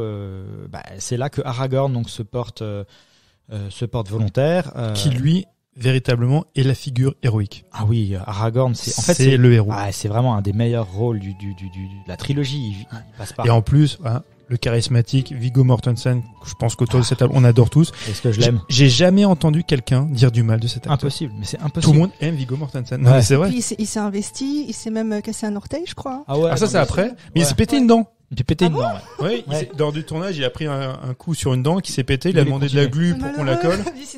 Il a même fait du surf et il a eu un accident. Non, ça c'est Legolas. Ouais, mais Viggo Mortensen aussi, il a eu un accident de surf. Ah oui, c'est vrai. Ce qui lui a pourri tout un côté du visage, et il a même fait que certaines scènes juste dans un certain profil pour pas qu'on voit qu'il avait la gueule complètement. Viggo, on t'aime. En plus, Viggo Mortensen, juste une petite parenthèse, réalise son premier film. Il y a son premier film en tant que réalisateur qui va sortir là très prochainement. Ah ok, cool. Donc, ça peut être intéressant. Le mec qui parle 36 000 langues, qui est d'origine danoise, il est un type hyper charismatique, dont avec Eleanor on avait fait Captain Fantastic. On a fait un format court sur Captain Fantastic, c'était super chouette. Sachant que son rôle était pas c'était pas gagné, parce que c'était Stuart Townsend qui était prévu à la base. Je déteste ce mec là. Ouais. Tu sais pourquoi? Parce que c'est le mari de... C'était le compagnon de Charlize Theron. Ah, je savais. Trop bon moment. Jalousie quand tu nous tiens, jalousie Mais il quand sait pas tu jouer. nous tiens. En plus, il a été hyper arrogant sur le tournage. Parce qu'il y a des scènes, enfin, il y a déjà la préparation qui a été faite avec lui. Le Non, mais type. te justifie pas. hein. Non, mais je préfère en parler tout de même. Le monsieur estimé qu'il n'avait pas besoin de s'entraîner à l'épée. Ah ouais. Le maître estimé qu'il n'avait pas besoin de répéter parce que voilà, il avait le personnage en lui. Et bon, après, Mon cul sur la commode. mon cul aussi. sur le commode, mais c'est Peter Jackson qui voulait de lui. La New Line avait dit non mais le gars fait pas l'affaire. Il avait 26 ans à l'époque. Trop jeune, ouais. Ils estimaient qu'il était trop jeune et il voulait pas de lui. Mais Jackson dit ouais si il me convient. Et après il faut quand même expliquer au gars. Bah déjà non tu conviens pas. Alors qu'on a déjà commencé à faire des prises de vue, on a déjà commencé à tourner un petit peu. Il faut expliquer aussi à toute l'équipe, tu vois, qui s'était Ça tous va les autres changer, comédiens. Que vous avez créé cette fratrie, vous entendez bien, mais elle va imploser parce qu'on s'est gouré. Ouais. Et donc Viggo arrive, sachant que Mortensen est convaincu de faire le rôle grâce à son fils, qui lui connaît les bouquins, alors que Viggo Mortensen n'a jamais lu les livres. Il arrive vraiment là en mode, ok. D'ailleurs, la scène de combat, une des premières scènes de combat quand Aragorn se bat contre les Nazgûl qui arrivent et que les Hobbits font un feu de camp là, un peu, voilà, premier tiers du film. C'est la première fois qu'il tient l'épée. C'est son première scène tournée. Sachant qu'après il va être ultra investi dans son rôle. Il dormira avec. Il dormira avec son épée, il va l'emmener faire les courses avec, il aura des problèmes avec les policiers en Nouvelle-Zélande d'ailleurs à cause de ça. Et d'ailleurs, le maître épéiste qui était sur cette, dont j'ai oublié le nom, mais qui était un des maîtres épéistes les plus connus dans le cinéma. En gros, on l'appelait lui quand il fallait. Ah oui, non mais pour te dire à quel point le mec était installé, c'est même lui qui avait qui donnait des cours à Errol Flynn. Voilà. Errol Flynn, c'est mince, comment il s'appelle? C'est Le prince des voleurs. Quoi? Le prince des voleurs. Aladdin. Simbad. Ah les gars. Ah vous êtes des vous êtes des Robin des Bois. Merci Robin des Bois. Donc on est dans les années 30 40. Aladdin, mais il volait aussi Aladdin. Je sais qu'on est numéro 1 au Maroc. On les salue d'ailleurs. Oui, bonjour à vous. Bonjour au Maroc, bonjour au Maghreb et à toute l'Afrique. Et du coup, le maître épéiste là a dit, c'est le meilleur élève que j'ai jamais eu dans ma carrière. Donc c'est dire qu'Aragorn et Viggo Mortensen étaient investis dans son rôle. Et du coup, donc il a vécu tout le tournage avec cette épée en main et c'était devenu un vrai mec. Et tu le vois sur les scènes, le gars il manie l'épée, il a même blessé des cascadeurs, il était vraiment à fond. Pour s'excuser, avec les cascadeurs, le soir, il leur payait des bières. Parce que le mec, il retenait pas ses coups. Donc il y allait à fond, les gars, ils avaient tout le temps des bleus. Ouais. Il disait, bon, les copains, allez, venez, on va boire un coup. Ouais, c'était, mais je pense c'est un bon gars. Ouais, franchement. Viggo Mortensen. C'est un pote. Non, mais c'est un bon pote. Le mec là, dans un set, sur un plateau, et à l'avoir avec toi pour tourner, ça doit être trop bien, quoi. Et c'est lui qui a l'initiative, cette fameuse anecdote où les mecs se sont tous tatoués le chiffre 9. Ouais. C'est à l'initiative de Viggo Mortensen. Donc tous les comédiens y sont allés. À part John Rhys Davis. Ouais, qui a envoyé son cascadeur à la place. Qui a envoyé son cascadeur. Petite. Ah là là. Ah, c'est une petite. Mais lui, je lui en veux pas, c'est quand même ça là dans Indiana Jones. Indiana Jones étant ma saga préférée. Et dans Sliders. Monde parallèle aussi. Ah oui, c'est vrai. Et j'ai une question, moi. Ah putain, j'avais complètement oublié ça. Une petite question. Et vous avez regardé le film en VO ou en VF? Non, parce VO, que... arrête, mec. Mais je sais pas, non, mais alors moi, comme je... Parce que la VF, moi, j'ai visionné en VF, hein, parce que c'est la seule dispo que j'avais. Elle est bien. Elle est bien. Elle est bien. Moi, j'ai vu la VF parce que franchement, à l'époque au cinéma. Pour le voir, ce film-là, que ce soit sur les plateformes, c'est pas possible, à part au Canada, Netflix Canada, si c'est eux qui détiennent les droits de... Voilà, je sais pas exactement comment ça se passe. Netflix France ne les a pas. Prime Video, n'en parlons pas. C'est ton tonton Canal. C'est mon tonton qui m'a envoyé une cassette des États-Unis. Ouais. Je l'ai rembobiné. Et puis j'ai fait play. Et tu l'as vu en VO du coup? Et non. Qu'est-ce que t'en as pensé de la VO? Non, mais c'était en fait une version des États-Unis. Ah. Traduite en français. Tu as vu la version canadienne? Non, mais mon tonton il est français. Oui, et il comprend pas l'anglais. Je vois. Mais il habite là-bas. Donc du coup, il m'a envoyé une vidéo. Mais VO. Sinon, la VF. Moi aussi, j'avais vu la VF au ciné. Elle est très très bien. Mais c'est vrai que la VO, bon, après, quand tu apprends l'habitude de la VO, voilà, elle passe très très bien aussi. Ouais, je suis pas un grand défenseur de la VF, mais là, pour le coup, on est encore au début des années 2000 où la VF est quand même très très bonne. Et là, pour le coup. Comme on disait pour Disjoncté à l'époque. Par exemple, que pour Disjoncté, donc, plus dans les années 90. Mais c'est vrai que pour un film comme ça, moi je suis pas bilingue, enfin une compréhension moyenne de l'anglais. Tu es bilingue. Non, mais bien sûr. Compréhension moyenne de l'anglais. Je veux dire 3h40 de film. Bon, alors 3h20 en enlevant les génériques en VOST. C'est peut-être peut-être pas très confort en fait. Donc du coup, alors, je vais te couper, mais Le Seigneur des Anneaux, c'est un film qui se regarde plusieurs fois. Oui. C'est pas un film quand tu regardes qu'une fois, même s'il dure 3h30. Non, Lolo. effectivement. Oui. Ah non, mais plus en version Ah oui. longue. Il dure près de 4 heures normalement. Après, là, le retour du roi est encore plus long, c'est 4h20. Toi, t'es toujours là à me rabaisser. Ah, je te pique. Ah, tu me piques. Vous aviez réussi à trouver de la place au cinéma quand c'est sorti? Ah Il y ouais. avait un tel engouement, moi j'étais au premier rang. Ouais. Et c'est vrai qu'il y a eu 7 millions de spectateurs qui l'ont vu en France. Ouais, c'est vrai. Il y avait des mecs gros costumés. Moi, je me souviens des mecs costumés qui venaient au ciné. Ah ouais. Des mecs Trop chauds, bien. quoi. Massamos, ouais. Enfin, je me souviens, moi, c'était aussi une première introduction un peu à la fantasy. J'étais pas forcément fan, et en fait, j'ai découvert toute cette communauté des gens qui lisaient, qui avaient l'habitude de ce genre de truc. Ils disaient, en fait, tu sais pas qui c'est Gollum, bah attends. D'ailleurs, il apparaît pas beaucoup dans la communauté de l'anneau. Gollum, il on le voit apparaît, plus après. Il apparaît 20 secondes dans le passage de C'est la ça, au Moria. départ, ouais, la Moria, ouais. C'est ça. C'est ça. Par contre, il y en a un qui apparaît, qui nous fait une petite Alfred Hitchcock, c'est Peter Jackson, qui apparaît brièvement. Abri. Avec... Dans les deux tours? Il a une carotte en main. Ouais, c'est ça, il a une carotte en main. Effectivement, Ah ouais dans la communauté de l'anneau, il a une carotte. Il apparaît dans les 3 films. Ouais. Ah d'accord, je pensais que c'était uniquement quand il était au... Une erreur de cadrage. Lors de la bataille C'est un faux raccord. Ah, c'est son deuxième caméo, Voilà, et ensuite c'est ça, il en le a un deuxième troisième dans le Retour du Roi où il est sur un bateau des peuplades ok, du Sud. D'accord, ok. Je voulais juste revenir en fait sur la mise en scène, ce qui est hyper intéressant et la grosse difficulté du film, en sachant que les hobbits font 1 mètre, les nains font peut-être 1m20, mais oui, c'est incroyable. il y a les hommes, voilà. Donc c'est toute l'utilisation donc des différentes échelles. Voilà, donc il y a la perspective forcée, il y a plein de choses qui font que ces personnages-là, dans une même scène, en fait, ce qu'ils faisaient, c'est par exemple quand ils sont à Hautebourg, à Cul-de-Sac, ils sont donc à Cul-de-Sac, ils font 2 fois en fait la même scène. Donc il y a une fois dans des décors qui sont dans une grande échelle, une échelle naturelle pour les personnages qui sont joués par le Hobbit, donc par exemple par Bilbo, ou pour Frodon, et par exemple pour Gandalf, le même décor lui est réduit. Ouais. Pour donner cette impression en fait de différence de taille. C'est un vrai d'échelle de taille. C'est un vrai casse-tête, ouais. Et surtout dans les mêmes plans, par exemple, à un moment donné, il y a une scène. Même les mains, hein. Tu sais, quand t'as des mains qui posent sur les épaules des acteurs, il faut trouver un mec qui a des mains immenses. Alors, ils avaient aussi effectivement des doubleurs. Donc il y a un doubleur. Doubleur main. C'est même- comme dans Friends, Joey qui trouve son jumeau demain. Exactement. C'est ça. Mais là, ils étaient doubleurs corps aussi, hein, complet. De la tête aux pieds. Ok. Donc il y avait un monsieur. C'est un métier. Il y avait c'est un métier. Il y a un monsieur. Voilà, qui faisait bon, 1m20, ok. qui doublait Frodon. Frodon. Et Gandalf, lui, était doublé par quelqu'un qui mesurait quasiment 2m30. Exact. Ça. Ouais. Ok. Par contre, il y a des plans où ils sont tous les deux quasiment de plein pied.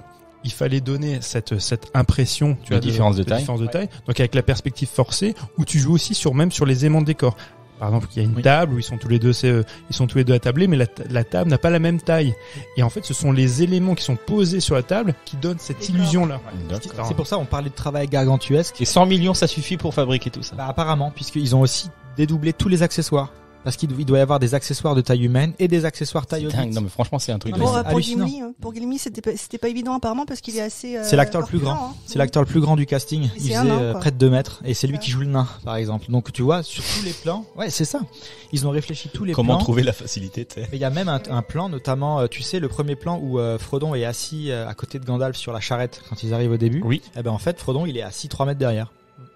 Pour avoir cet effet de différence de taille. Quoi. Voilà. Et quand ils sont tournés de dos, les plans ils sont tournés Mais Frodon, de dos. il a une taille normale. Enfin, l'acteur. Oui, non, mais il devait pas être trop grand non plus. Non. Hein. La Donc, plupart font faire 1m70. 1m60, Ouais, voilà. tout cassé. Ouais. Elijah Wood, hein, c'est ça. Hein Elijah Wood. Elijah Wood, ouais. Il a là une taille classique, normale, quoi. Enfin. Puis, alors, il voulait des acteurs plutôt carrurés. T'as écouté ce qu'on vient de dire? On a dit qu'il faisait 1m70 à tout casser. Ça va. Non, mais il est... Non, mais fatigant. On y va. Il y a l'intervention des. Le mec claque la porte et c'est bon. Il a recruté des gens de petite taille aussi. Pour jouer Ouais, justement. Et ouais. les enfants. Les Voilà, doublures. Les enfants, ouais, Et pour ses les propres enfants petits. aussi, je crois. Hein. Alors ses propres enfants, ils jouent dans la fameuse scène où Bilbo raconte en fait, l'histoire, c'est fait un peu héroïque lors de son anniversaire. Donc il y a les enfants de Peter Jackson. Ils sont tous mignons. Oui, alors Ouais, ils sont trop chauds avec Franchement, les c'est trop grands chaud. yeux et tout. Et c'est des petites nez en trompette. Alors, je sais pas si c'est fait exprès, mais non mais. Alors, C'est naturel. Parce qu'ils ont tous là, en fait, ils ont tous même petit, ils ont le faciès de Hobbit. ouais. Alors, Oui. il y a un truc qui m'a dérangé moi, c'est à force de regarder les films, j'arrive à reconnaître les enfants qui jouent dedans, et du coup ils se sont fait avoir parce que les enfants de Peter Jackson, ils jouent à la fois des enfants Hobbit et dans le 3e film ils jouent des enfants du Gondor. Du coup, D'accord. tu peux retrouver les mêmes enfants plusieurs fois. D'accord. Ce qui peut te sortir de l'immersion du film. Donc moi, ma dernière question, c'est donc du coup, la question que j'avais à la base, c'était pourquoi il marchait. On y est, Voilà. on revient. Et puis, Alors, ils sont à fond où ils compte. vont et pourquoi. Voilà. Donc, ils font la communauté de l'anneau. Non mais c'est bien, t'as raison mec. Ils Ah ouais, sont il faut regarder les... Non, mais il faut Pour regarder les choses. choses. On est quand même dans un truc un peu construit, un peu, tu vois, il faut qu'on soit un peu cohérent. Alors, ils partent donc de Faucombe à 9 et ils se dirigent vers le col de Caradhras donc pour rejoindre le Mordor. Sauf Mhm. que Saruman est là, il les empêche de passer par le col, ce qui les contraigne D'aller dans les mines. à passer par les mines, ce que Gandalf ne veut pas parce qu'il sait que C'est dangereux. De la c'est Moria. potentiellement très dangereux. C'est là où il décède. C'est là où Gandalf va Va mourir. mourir. Mourir entre. Alors entre- voilà, c'est pas très radiophonique, mais nous faisons tous des guillemets. Voilà. Parce que évidemment Mike n'a pas vu la suite. mourir. Donc il va mourir en passant par les mines et ça c'est aussi enfin moi je sais quand je regarde le film souvent je l'ai Mais tellement tu t'y vu. attendais. Enfin, moi, je m'y attendais. C'est-à-dire que j'ai pas vu la suite. Ah, Je savais. Ok. Je veux dire, dans la chute. Tu dans- t'attendais que Gandalf Ah, ait non. mort Ouais. Dans la chute de, je sais plus comment il s'appelle, l'ogre avec les cornes et. Le Balrog. Le, Le voilà. Morgoth. Il y a le lasso Ouais, de, ça, oui, tu de attends. fer, enfin de pas de feu. fer, de feu, pardon, excusez-moi. Et là, tu vois qu'il tombe, mais le lasso est toujours présent dans l'image, et tu sais que ce truc-là, il va y avoir une importance, et là, il le chope à la cheville et Ouais. il le tire. Alors, non mais je suis d'accord avec toi, mais tu peux pas t'imaginer que Gandalf Va mourir maintenant. va Non. mourir. Enfin, c'est pas le personnage principal parce en fait quand ils ont écrit Bon, le il est scénario, très présent dans le bah, c'est premier ça. épisode. Quand ils ont écrit le scénario, ils partaient du principe que le personnage principal ce serait Frodon. Il y avait également la figure donc héroïque de Aragorn, mais Gandalf, enfin c'est le démiurge, C'est ça, oui, oui, c'est lui le qui sage, dirige le sage, c'est oui. le Bah, voilà. Même dans le comment dire dans la cosmogonie Tolkien, Oui. Gandalf c'est un être suprême, Ah oui. C'est un genre de sorcier druide. C'est Ça un- fait partie ouais, des ingrédients de il la est même fantasy, presque ouais. éthérique Ouais. ou éthéré, tu vois, il n'existe pas et il existe en même temps, Non mais il a une forme de demi-dieu en fait. mais c'est ça, il y a une déification en fait de ce personnage-là, C'est ça. très clairement. Voilà. Et donc il peut pas Il mourir. peut pas mourir. Donc moi je me souviens à l'époque quand j'ai vu le film en salle, T'as été Ouais. surpris. bah Non, oui, mais moi, j'étais j'ai surpris pleuré, et, hein, et moi, je j'ai me disais pleuré, ce hein. n'est pas possible. Ce personnage Alors, Surtout Non. qu'il fait office de guide. oui. C'est le type qui sait, comme tu disais, le sage qui les guide, quoi, qui les emmène où il Alors faut. après sa mort, elle est importante puisque justement les hobbits, donc Frodon en particulier, doivent s'affranchir de ce guide Ouais. pour créer leur propre mythologie Mhm. et avancer. Exactement. Donc c'est pour ça que dans le récit, il faut qu'il meure. Mais tant que spectateur, quand tu le vois mourir, C'est dur. tu Ouais. dis, non, Mais je me suis posé la question, je me suis dit, purée, il y en a quand même un qui va mourir un jour. Tu vois, enfin, Ouais, ils avancent bah. quand même loin dans l'aventure avant ouais, qu'il ils y en auraient ait, pu tuer Legolas. avant qu'il y en ait, avant qu'il y en ait un qui décède, enfin, un qui disparaisse, qui Oui, meurt, c'est tu vois. vrai que- Et c'est Gandalf qui meurt le premier, je crois que c'est Oui, ça. c'est Gandalf. C'est Gandalf qui meurt le premier. Après, il y en a, Après, il y a Boromir. Il y en a Il y a d'autres. Boromir, ouais. il y en a d'autres. Non mais lui c'est normal. Oui, parce Ah mais Sean Bean doit mourir. il meurt dans tous ses films. Et il a fait une connerie aussi. Qui est d'ailleurs pour lui la meilleure mort qu'il ait fait. Pour lui, c'est la meilleure mort Elle au est ciné. splendide cette mort. Elle est- Non, elle est- Ah ouais, elle est magnifique. terrible. Mais pas quand tu lis le Faux bouquin. raccord, hein, j'ai vu un faux raccord, mais bon, C'est pas grave. Et Mike, le faux raccord, ça n'existe pas. On en a oui, déjà oui, parlé. oui, ouais, c'est vrai. Et Je suis une figure de style. c'est une figure de style, hein, d'après D'après, Jean-Luc Godard. bien sûr, Godard. Avec les cheveux sur la langue, c'est pas lui, hein, c'est avec, il a les cheveux sur la langue, Godard. Oui, Jean-Luc Godard a un peu un cheveu sur la langue. Bah, c'est parce qu'il est suisse, donc du coup, il a déjà un petit problème de prononciation en français. Enfin, il maîtrise pas tellement la langue. On salue, Ouais. on salue nos auditeurs suisses. On écoutait en Suisse. un Merde. peu, ouais. Bon, bah, pardon, la Suisse. Mais c'est la Suisse Francophone, romane, ouais. Vaudois. Allez. Du coup, Boromir. Et du coup, Boromir, dans la façon dont il meurt dans le film, quand tu vois bon, c'est extrêmement mis en scène, c'est très stylistique, Ouais. parce que dans le roman, c'est pas du tout le cas. ça n'a rien à voir. La mort est anonyme en fait, quasiment. Complètement. Et c'est d'autant plus intriguant dans le roman que tu peux croire que ce personnage-là aura plus d'ampleur. Ouais. Tu vois. Alors que dans le film, quand il a cette mort héroïque, en fait, sa mort héroïque rattrape les fautes qu'il a pu, Bien sûr. Parce entraîner. que, ouais, parce C'est que une Boromir, contrition, quoi. parce que C'est ça, c'est Boromir une contrition. représente Par la mort. l'humain, voilà, comme il est, en fait, très corruptible. Du coup, il essaye plusieurs fois de reprendre l'anneau à Frodon en lui faisant peur, etc. Parce qu'il a envie, lui, c'est lui qui veut prendre le poids de l'anneau, mais en fait, on sait très bien qu'il veut juste l'anneau, parce que il faut savoir que l'anneau en tant que tel, continuellement veut être trouvé par Sauron. Donc il essaye de corrompre un peu tous ceux qu'il voit à proximité, à les appeler. Enfin voilà, il est maléfique en fait. Hein. Et du coup, Boromir meurt, mais en défendant Merry et Pipin, qui eux ont fait une diversion pour permettre à Frodon de s'enfuir seul. C'est ça. Parce que c'est là que la communauté se brise en fait. Et cette scène, justement, ça vous fait pas penser à une icône religieuse cette scène où il se fait, Si, c'est Saint-Sébastien. Saint-Sébastien. Ouais. Exactement, avec toutes les flèches. Avec les flèches. Mhm. Et on le considère un peu comme un martyr, parce que je pense que. Ah oui, d'accord, Ah oui, c'est vrai. Je pense c'est que vrai. Jackson a dû y Il se penser, sacrifie, c'est ça? puisqu'il y a toute cette notion Oui. de religion, de, Mais Oui, très clairement. de polythéisme, mythologie, etc. Non, mais c'est complètement ancré dans. Enfin, je pense que même inconsciemment, je pense que Peter Jackson a voulu faire ce clin d'œil-là parce que dans le film, toutes les notions en fait chrétiennes catholiques sont complètement mises de côté. Par contre, elles sont très prégnantes chez Tolkien. Il faut savoir que Frodon, quand son aventure commence, il a 33 ans, l'âge du Christ. Quand il quitte Faucombe, c'est un 25 décembre. Ouais, Tu vois, c'est vrai. Il y a plein comme ça. Mince, son nom m'échappe. Le rôle de Cate Blanchett, son personnage. Galadriel. Voilà. Dans la forêt de Lothlorien. C'est la Sainte Vierge. Ouais, Oui, clairement. complètement. Il Puis y a- même Faucombe, c'est un peu le paradis, quoi. Ouais, il y a un petit peu de ça. Sauron, c'est effectivement, le démon, quoi. Bah, bien sûr, L'enfer. les Lucifer. elfes partent justement. On arrive au moment dans cette ère de l'histoire de la Terre du Milieu où les elfes partent en fait. C'est là que les elfes vont rejoindre les Havres Gris pour finir leur vie entre guillemets puisqu'ils sont immortels. Mais voilà. Mais ils quittent la Terre du Milieu en fait à ce moment-là. Les elfes vont partir. T'as l'impression que c'est l'exode aussi, tu sais, Oui, comme dans la bien sûr. Bible. Hein. Et après le Seigneur des Anneaux, les elfes n'existent plus. Et pour Tolkien, en fait, la Terre du Milieu, c'est notre monde actuel. C'est juste qu'on a pu, en tant qu'être humain, la perception de voir les êtres éthérés et les êtres mythologiques que lui fait apparaître dans le Seigneur des Anneaux.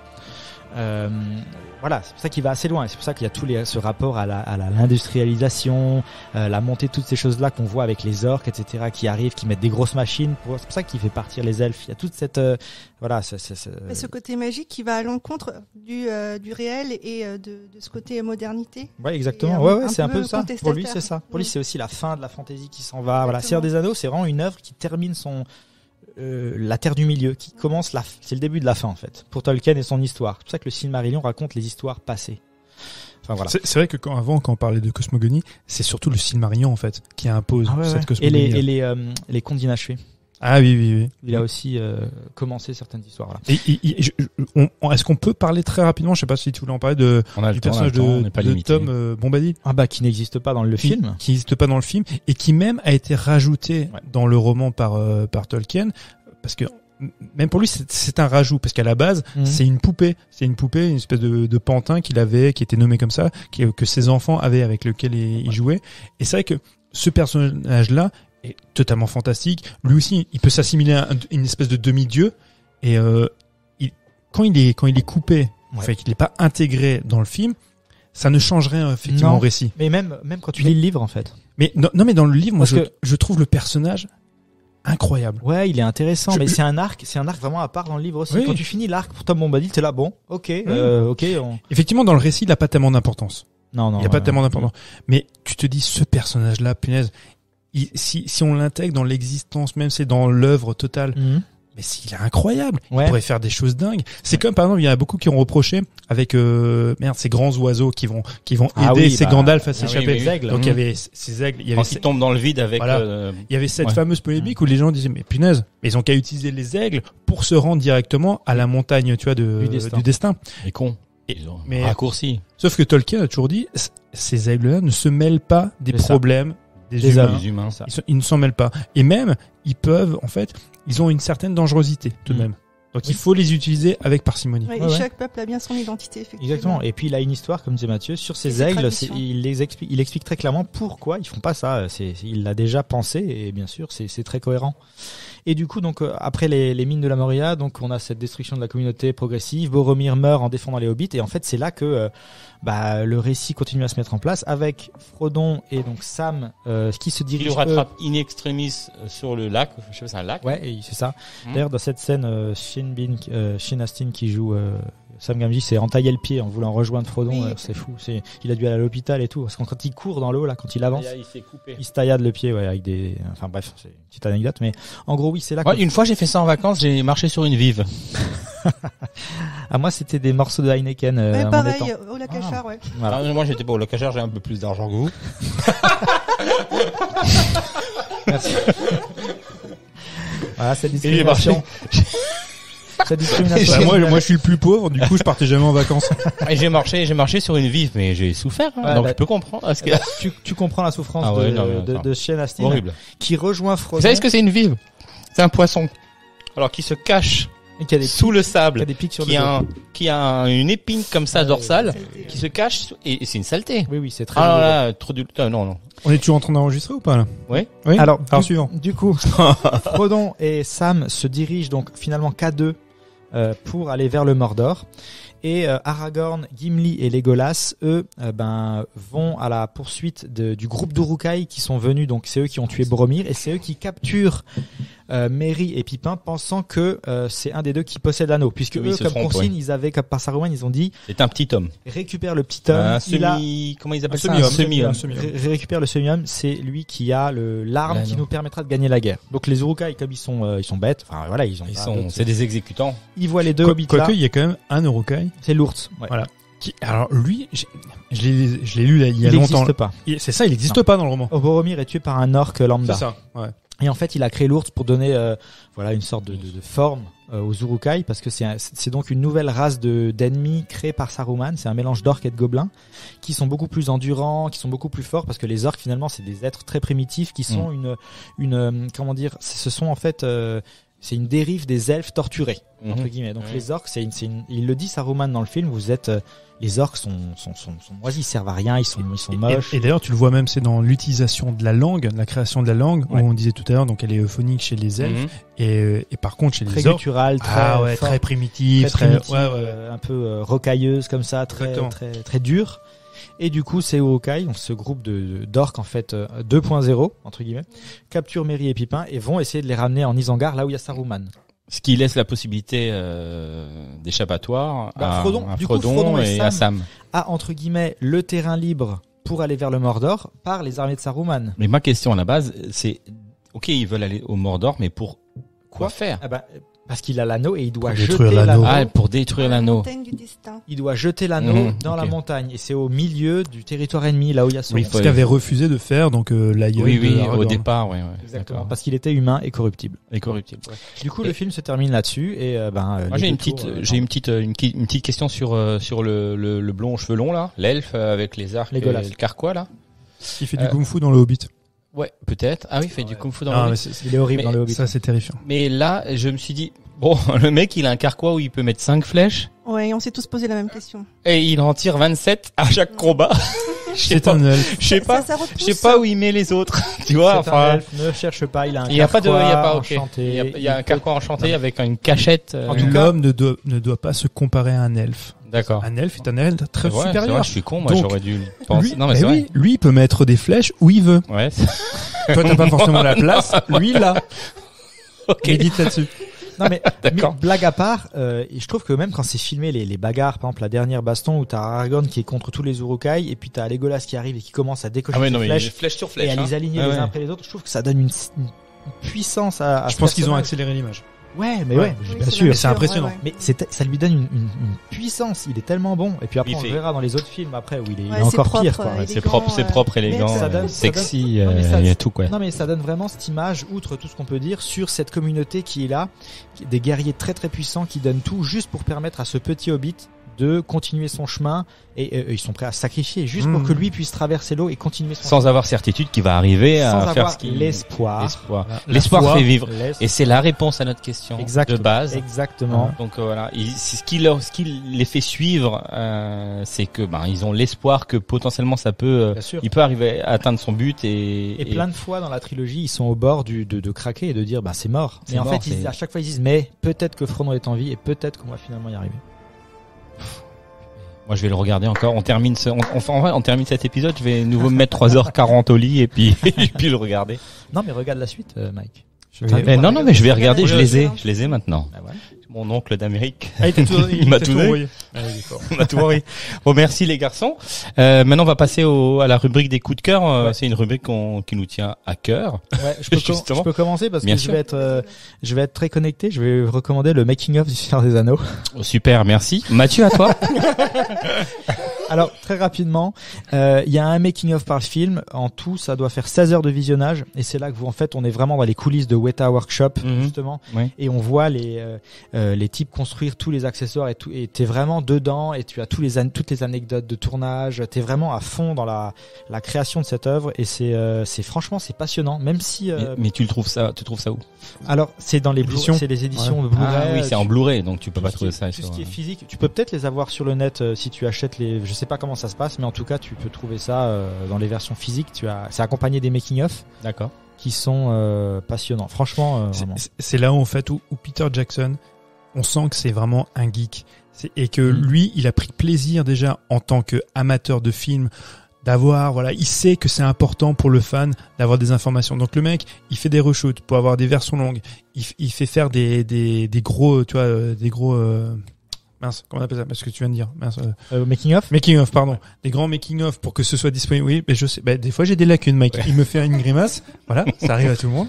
Et il fait des making of hyper riches parce que pour le fan, c'est important. Et puis, c'est aussi pour mettre en avant toutes ces personnes qui ont participé au film. Je pensais que tu allais nous parler de jeux vidéo. J'aurais pu, et de BD aussi. Mais non. Ouais, c'est bon, ça, t'as saoulé tout le monde. J'aurais pu parler de World of Warcraft.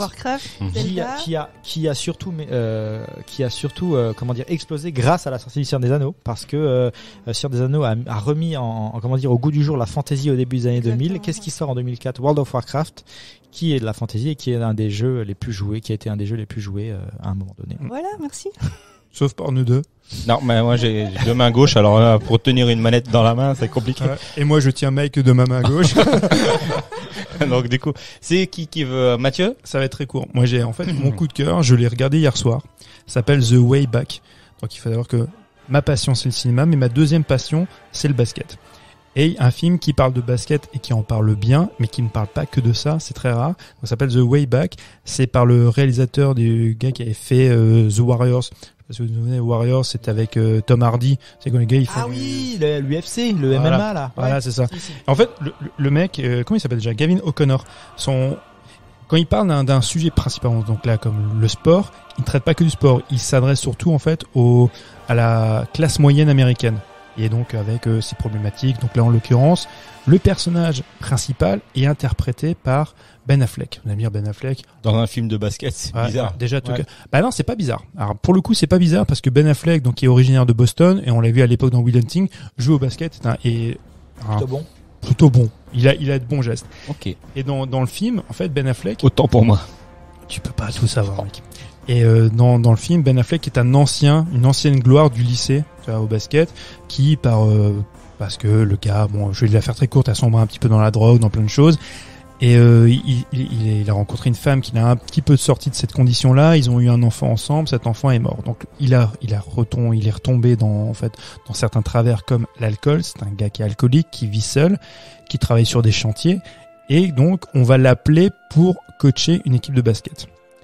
N'importe quel réalisateur ferait un film un peu misérabiliste où on se sauve, tu vois, on se sauve de sa condition grâce au sport parce que on se dépasse, voilà, on est très fort.